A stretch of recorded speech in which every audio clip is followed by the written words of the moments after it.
நீங்க பொண்ணா இருந்தா இந்த வீடியோவை தாண்டி போகாதீங்க. ஏன்னா இந்த உலகத்துல உங்க அமைதி, உங்க பொறுமை, உங்க மென்மை இதெல்லாம் ஒரு சில ஆண்களுக்கு உங்க பலவீனம் மாதிரி தெரிஞ்சிருக்கு. பெண் தானே, அட்ஜஸ்ட் பண்ணுவா, அவ சும்மா இருப்பா, அவளுக்கு ரோஷம் வராது. இந்த 3 வரிகள் சாதாரண வார்த்தைகள் கிடையாது. இதுக்குள்ள 1000 அவமானம் ஒளிஞ்சிருக்கு. இந்த வரிகளால எத்தனை பெண்களோ வெளியே சிரிச்சுக்கிட்டே உள்ளுக்குள்ள உடைஞ்சிருக்கிறாங்க. இரவு படுக்கையில யாருக்கும் தெரியாம மெதுவா தலையணையில கண்ணீர் சிந்தி இருக்காங்க. நான் தான் தப்பா? நான் அதிகமா எதிர்பார்க்கிறேனா? நான் அமைதியா இருந்தா எல்லாம் சரியாயிடுமா? இப்படின்னு தன்னையே குற்றம் சொல்லி எத்தனை பெண்கள் தினம் தினம் சாகடிக்கப்படுறாங்க தெரியுமா? இன்னைக்கு நான் தெளிவா சொல்றேன், நல்லா காது கொடுத்து கேளுங்க. பெண்ணை மதிக்காத ஆண் வலிமையானவன் கிடையாது. அவன் சத்தம் போடுறான், ஆணவம் காட்டுறான், அதிகாரம் பேசுறான். ஏன்னா அவன் உள்ளுக்குள்ள பயந்து நடுங்கிற ஒரு கோழை. ஒரு உண்மையான வலிமையான ஆண் ஒரு பெண்ணை அடக்க முயற்சி செய்ய மாட்டான், அவளை உடைக்க முயற்சி செய்ய மாட்டான், அவளோட அமைதியை தன் பலம்னு நினைக்க மாட்டான். இந்த வீடியோ முடிஞ்சப்போ ஒரு விஷயம் மட்டும் நடக்கணும். நீங்க உங்களை சந்தேகிக்க கூடாது, அவன் தான் தன்னை சந்தேகிக்கணும். இந்த வீடியோ முடிஞ்சப்போ அவன் உங்களை பார்த்து அலறணும், நீங்க இல்லை. இந்த விஷயம் ஏன் இவ்வளவு வலிக்குது? பெண்ணை மதிக்காத ஆண்கள் எங்க இருக்காங்கன்னு யாரும் தேட வேண்டாம். அவங்கள் எங்கோ தொலைவில் இல்லை, வீட்டுக்குள்ள இருக்காங்க, வேலை செய்யற இடத்துல இருக்காங்க, பஸ்ல ட்ரெயின்ல இருக்காங்க, தெருவுல நடக்கிறாங்க, காதல் உறவுக்குள்ள இருக்காங்க, கல்யாணத்துக்குள்ள கூட வாழ்றாங்க. இதுதான் இந்த விஷயம் இவ்வளவு வலிக்கிறதுக்கான முதல் காரணம். ஏன்னா பெண் தினமும் பார்க்கிற முகங்கள் தான் அவளை தினமும் காயப்படுத்துது. அவன் கை உயர்த்தணும்னு அவசியமே இல்லை, அவன் அடிக்கணும்னு கூட வேண்டாம். வார்த்தையாலேயே ஒரு பெண்ணை முழுசா உடைக்க முடியும். இதுபோல் மேலும் சாணக்கியரின் அறிவுரை தினமும் கேட்க விரும்பினால் இப்போதே சப்ஸ்கிரைப் செய்யுங்கள். அது எப்படி தெரியுமா? நீ சும்மாரு இந்த ஒரு வரி ஒரு பெண்ணோட முழு அடையாளத்தையும் மௌனத்துக்குள் தள்ளும். உனக்கு என்ன தெரியும்? இந்த வார்த்தை அவளோட அனுபவம், அவளோட அறிவு, அவளோட உணர்வு எல்லாத்தையும் ஒரே நொடியில அழிக்க முயற்சி. பெண் புத்தி அப்படித்தான். இந்த ஒரு வாக்கியம் ஒரு பெண்ணை மனிதியா பார்க்காம ஒரு பொருளா பார்க்கிற ஆணவத்தின் உச்சம். இந்த வார்த்தைகள் சத்தமா இருக்காது, ஆனா தாக்கம் ஆழமா இருக்கும். அடிச்ச கத்தியில ஒரு முறைதான் வலி, ஆனா இந்த வார்த்தைகள் தினமும் ஒவ்வொரு நொடியும் மனசுக்குள்ள மீண்டும் மீண்டும் குத்திக்கிட்டே இருக்கும். ஒரு பெண் சிரிச்சுக்கிட்டே இருப்பா, ஆனா அவ சிரிப்பு மகிழ்ச்சிக்கானது இல்ல, அது தப்பிக்கிறதுக்கானது. சும்மா இருந்தா சண்டை வராது, எதிர்த்தா இன்னும் பிரச்சனை, அமைதியா இருந்தா எல்லாம் சரியாயிடும். இப்படி அவள் தன்னைத்தானே சமாதானம் பண்ணிக்கிட்டு ஒவ்வொரு நாளும் தன் உண்மையான குரலை அடக்கம் பண்ணிக்கிறான். இதுதான் இந்த விஷயம் வலிக்கிறதுக்கான அடுத்த காரணம்.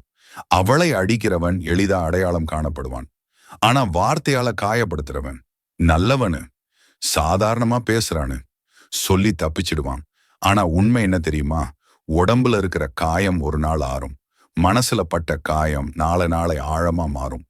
ஒரு பொண்ணை வார்த்தையால தினமும் சாகடிக்கிறது தான் இந்த சமூகத்தோட அதிகம் பேசப்படாத மிகப்பெரிய குற்றம். அதனாலதான் இந்த விஷயம் இவ்வளவு வலிக்குது. முதல் புரிதல், அமைதியை உடைக்கும் பெண். முதல் விஷயம் இதுதான். இதுதான் எல்லாத்துக்கும் அடிப்படை. பெண்ணின் அமைதி அனுமதி கிடையாது. ஆனா உண்மை என்னன்னா, பல ஆண்கள் அந்த அமைதியை அனுமதி மாதிரி எடுத்துக்கிறாங்க. அவ சும்மா இருக்கிறா, அவ பதில் பேசல, அவ எதிர்க்கல அப்படின்னா ஓ இவளுக்கு இது ஓகே அப்படின்னு முடிவு பண்ணிடுறாங்க. இதுதான் பெண்களுக்கு எதிராக நடக்கிற மிகப்பெரிய தவறு. உண்மை வாழ்க்கை உதாரணம். ஒரு ஆபீஸ்ல ஒரு பெண் வேலை பார்க்கறா. அங்க ஒரு ஆண் திரும்ப திரும்ப அவளை கிண்டல் பண்றான். ஏன் இவ்வளவு அமைதியா இருக்க? இன்னைக்கு பேசல போல? பெண்கள் எல்லாம் இப்படித்தான். வெளிப்படையா கெட்ட வார்த்தை இல்ல, ஆனா மரியாதையும் இல்ல. அவ என்ன பண்றா? சிரிக்கிறா, கவனிக்காம இருக்கிறா, வேலையில கவனம் செலுத்துறா. அவளோட மனசுக்குள்ள என்ன ஓடுதுன்னா, சண்டை வேண்டாம், பிரச்சனை பெருசா ஆகிடும், சும்மா இருந்தா போதும். ஆனா அவனோட மனசுக்குள்ள வேற மாதிரி ஓடுது. நம்ம சொல்றது அவளுக்கு பிடிச்சிருக்கு, இவளுக்கு ரோஷமே இல்ல, இன்னும் கொஞ்சம் பேசலாமே. அதுக்கப்புறம்தான் அவன் இன்னும் தைரியமா பேச ஆரம்பிப்பான், எல்லை தாண்ட ஆரம்பிப்பான். இங்க புரிஞ்சுக்க வேண்டிய ஒரே ஒரு உண்மை இருக்கு. அமைதி எல்லாருக்கும் புரியாது. சிலருக்கு அமைதி அவங்களுக்கு கிடைச்ச அனுமதி மாதிரி தான் தெரியும். அதனாலதான் சாணக்கியர் சொல்றாரு, எல்லா போர்களும் வாளால தொடங்காது, சில போர்கள் மௌனத்தை உடைத்தாலே ஜெயிக்கலாம். இதுக்கு அர்த்தம் என்ன? கத்தணும், சண்டை போடணும், கோபப்படணும் அப்படின்னு இல்ல. மென்மையா பேசுங்க, ஆனா உறுதியா. ஒரே ஒரு வரி போதும். இந்த மாதிரி பேசாதீங்க, எனக்கு பிடிக்கல. இதுல கோபமும் இல்ல, அவமதிப்பும் இல்ல. ஆனா ஒரு தெளிவான எல்லை இருக்கு. இந்த ஒரு வரி அவனுக்குள்ள என்ன பண்ணுது தெரியுமா? அவனை நிறுத்த வைக்குது. அவனை யோசிக்க வைக்குது. ஓ, இவள சும்மா எடுத்துக்க முடியாது அப்படின்னு புரிய வைக்குது. இதுதான் அவனுக்குள்ள முதல் நடுக்கம். பெண்ணோட குரல் சத்தமா இருக்க வேண்டிய அவசியம் இல்ல. ஆனா தெளிவா இருக்கணும். அமைதி அழகானதுதான். ஆனா அவசியமான இடத்துல அமைதியை உடைக்க தெரிஞ்ச பெண் ரொம்ப ஆபத்தானவள். அவளை யாரும் எளிதா எடுத்துக்க முடியாது. இரண்டாம் புரிதல். எதிர்வினை இல்லாத பெண் ஆபத்தானவள். பெண்ணை மதிக்காத ஆண்களுக்கு ஒரே ஒரு விஷயம்தான் தேவை, எதிர்வினை. அவள் கோபப்படணும், அவள் அழணும், அவள் உடையணும், அவள் சிதறணும். அப்போதான் அவனுக்கு திருப்தி. ஏன்னா அவள் உடையிறதை பார்த்துதான் அவன் தன்னை பெரிய ஆளு நினைக்கிறான். அவன் வார்த்தைகள் அவளை பாதிச்சிருச்சு அப்படின்னு உணர்ந்த நொடியில அவனுக்குள்ள ஒரு வெற்றி சிரிப்பு. அதனாலதான் பெண்ணை அவமானப்படுத்துற ஆண்கள் மென்மையா பேசுற மாதிரி நடிப்பாங்க. ஆனா அவங்க நோக்கம் ஒரே ஒன்று, எதிர்வினை வாங்குறது. ஒருத்தன் உங்களை அவமானப்படுத்துறான், உங்க உடை பத்தி, உங்க பேசும் விதம் பத்தி, உங்க முடிவு பத்தி நீங்க என்ன செய்வீங்க? அதிகமா என்ன நடக்கும் தெரியுமா? உடனே விளக்கம் சொல்லுவோம், கோபப்பட்டு பதில் பேசுவோம், கண்ணீரோட அமைதியா உட்காருவோம். இந்த மூணுமே அவனுக்கு தேவையானதுதான்.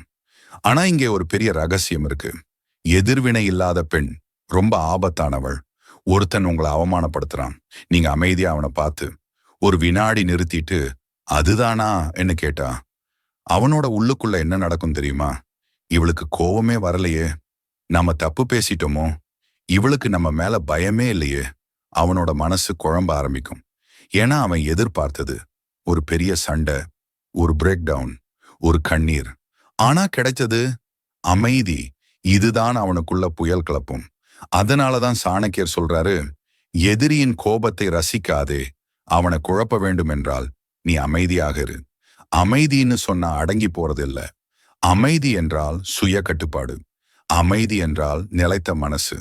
அமைதி என்றால் நீ என்ன செய்யணும்னு நான் தீர்மானிக்க மாட்டேன் அப்படின்னு சொல்ற சக்தி. எதிர்வினை இல்லாத பெண் யாருக்குமே புரிய மாட்டாள். ஆனா அவளை யாராலும் ஆட்ட முடியாது. அவள் கத்த மாட்டாள், அவள் அழமாட்டாள். ஆனா அவள் எல்லை தெளிவா இருக்கும். அதனாலதான் எதிர்வினை இல்லாத பெண் அவமானப்படுத்துற ஆண்களுக்கு மிகப்பெரிய ஆபத்து. மூன்றாம் புரிதல், சுயமரியாதை தான் உண்மையான பழிவாங்கல்.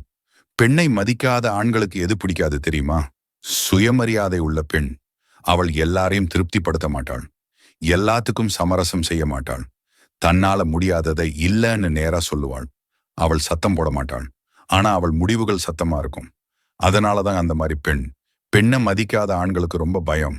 உண்மை வாழ்க்கை உதாரணம். ஒரு காதல் உறவுல ஒரு ஆண் திரும்ப திரும்ப மரியாதை இல்லாம பேசுறான். சொல்லும் வார்த்தைகள் காதல் மாதிரி இருக்கும், ஆனா அதுக்குள்ள அவமானம் மறைஞ்சிருக்கும். இது போல் மேலும் சாணக்கியரின் அறிவுரை தினமும் கேட்க விரும்பினால் இப்போதே சப்ஸ்கிரைப் செய்யுங்கள். அந்த பொண்ணு என்ன பண்ணல தெரியுமா? அவன் கால்ல விழல, விளக்கம் கொடுக்கல, அழுது நாடகம் செய்யல. அவள் அமைதியா விலகிட்டா. அதுதான் அவனுக்கு கிடைத்த மிகப்பெரிய தண்டனை. என சுயமரியாதை உள்ள பெண்ணை கட்டுப்படுத்த முடியாது. அவளை இழந்தப்போதான் அவளோட மதிப்பு புரியும். அதனால நினைவில் வைங்க, கத்துறது பழிவாங்கல் இல்ல, பழிவாங்கிறது சுயமரியாதையோட விலகிறது தான். நான்காம் புரிதல், பயமில்லாத பெண். அவன் என்ன நினைப்பானோ, சமூகம் என்ன சொல்லுமோ, இந்த 2 கேள்விகள் தான் பெண்களை மெதுவா மெதுவா சங்கிலியில கட்டி வைக்குது. இந்த பயம் இருக்கிற வரைக்கும் பெண் தன் உண்மையான குரலை முழுசா பேச முடியாது. அவள் பேசினா அதிகமா பேசுறா. அவள் அமைதியா இருந்தா சரியில்லை. எப்படி நடந்தாலும் குற்றம் அவள் மேல. அதனாலதான் சாணக்கியர் தெளிவா சொல்றாரு, உன்னை கட்டுப்படுத்த உன் பயத்தை பயன்படுத்துபவன் உன் எதிரி.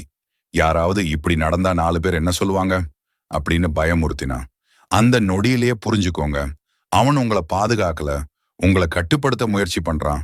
பெண்ணுக்கு பிடிக்காத இடத்துல நிக்கணும்னு எந்த விதியுமே இல்ல. கல்யாணமா இருந்தாலும், காதலா இருந்தாலும், வேலை செய்யற இடமா இருந்தாலும், மரியாதை இல்லாத இடம் வாழக்கூடிய இடம் கிடையாது. நினைவில் வைங்க, நல்ல பெண்ணா இருக்கிறது முக்கியம் இல்ல, சுயமரியாதை உள்ள பெண்ணா இருக்கிறது தான் முக்கியம். சுயமரியாதை எல்லாவற்றுக்கும் மேல. 5ஆம் புரிதல், தனியாக நின்ற பெண். பெண்ணை மதிக்காத ஆண்கள் எதுக்கு பயப்படுறாங்க தெரியுமா? தனியா நின்ற பெண்ணுக்கு. அவளுக்கு பின்னால் கூட்டம் இருக்க வேண்டியதில்லை, கையில் பிடிக்க ஒருத்தன் இருக்க வேண்டியதில்லை. அவளுக்கு போதுமானது அவளோட மனசு. மனசால தைரியம், வாழ்க்கையில நம்பிக்கை, யாரும் இல்லாம இருந்தாலும் வாழ்ற துணிச்சல். இந்த மூணும் சேர்ந்தா அவள் ஆபத்தானவள். அவளை கட்டுப்படுத்த முடியாது, பயமுறுத்த முடியாது, விட்டு போக மிரட்ட முடியாது. ஏன்னா அவள் தனியாக நிற்பதை ஏற்கனவே கற்றுக்கிட்டவள். ஒரு பெண் நீ இல்லாமையும் நான் வாழ முடியும் அப்படின்னு புரிஞ்சுக்கிட்டா அந்த நிமிஷத்துல ஆண்களோட அதிகாரம் உடைஞ்சிடும். அவளுக்கு அவன் தேவையில்லை, அவன் ஒரு தேர்வு மட்டும். மரியாதையோட இருந்தா அவன் அவள் வாழ்க்கையில இடம் பெறுவான். மரியாதை இல்லைன்னா அவன் எளிதா வெளியேற வேண்டியதுதான். அதுதான் அந்த மாதிரி ஆண்களை அலற வைக்கும். ஏன்னா அவளை இழந்தா அவளுடைய மாட்டாள், அவள் சிதற மாட்டாள். அவள் நேரா நிமிர்ந்து நிற்கும், அமைதியா நடந்து போவான். அந்த அமைதி தான் அவனுக்கு தாங்க முடியாத சத்தம். நினைவில் வைங்க, தனியாக நிற்பது தோல்வி இல்லை. தனியாக நிற்க தெரிந்த பெண் யாராலும் அடக்க முடியாதவள். பெண்களுக்கு நேரடி செய்தி, நீங்க பலவீனம் இல்லை, நீங்க உணர்ச்சி மிக்கவள். அது குறையில்லை, அதுதான் உங்க சக்தி. உணர்ச்சியுள்ள மனசு யாராலும் எளிதா உடைக்க முடியாது. ஏன்னா அது உண்மையா இருக்கும். உங்க கண்ணீர் உங்க தோல்வி கிடையாது, அது உங்க மனசு சுத்தமா இருக்கு அப்படின்னு சொல்ற ஒரு அடையாளம். ஆனா எல்லாருக்கும் உங்க கண்ணீரை காட்ட வேண்டிய அவசியம் இல்லை. எல்லாரும் உங்க உணர்ச்சியை மதிக்க மாட்டாங்க. சிலர் அதை பலவீனமா நினைச்சு பயன்படுத்திக்குவாங்க. அதனால எங்கே பேசணும், யாருக்காக அழணும் அப்படின்னு நீங்க தான் தீர்மானிக்கணும். இந்த வீடியோ பார்க்கும்போது உங்களுக்கு உள்ளுக்குள்ள ஏதாவது தோணுச்சுன்னா அந்த உணர்ச்சியை கமெண்ட்ல கீழே எழுதுங்க. உங்க வார்த்தைகள் வேற ஒரு பெண்ணுக்கு தைரியம் தரலாம். இந்த வாரம் ஒரே ஒரு விஷயம் மட்டும் செய்யுங்க. மரியாதை இல்லாத இடத்துல சண்டை போடாம அமைதியா விலகுங்க. அவ்வளோதான். அப்போ பாருங்க யார் யார் அதனால் கலங்குறாங்கன்னு. வாழ்க வளமுடன். இதுபோல் மேலும் சாணக்கியரின் அறிவுரை தினமும் கேட்க விரும்பினால் இப்போதே சப்ஸ்கிரைப் செய்யுங்கள்.